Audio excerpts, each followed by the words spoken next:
नमस्कार दोस्तों, मैं पेंटर दीप आर्ट आपका अपने यूट्यूब चैनल दीप आर्ट मधुबन में हार्दिक स्वागत करता हूं। दोस्तों, एक भाई ने कमेंट किया था कि सर शर्मा प्रिंटिंग प्रेस लिखकर वीडियो बनाइए, तो आज उसी पर मैंने वीडियो बनाया है।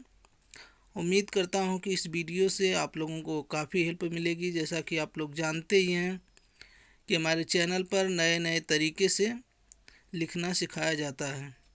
तो दोस्तों, आप लोग मेरे चैनल को सब्सक्राइब कीजिए, लाइक कीजिए, शेयर कीजिए, कमेंट कीजिए। धन्यवाद।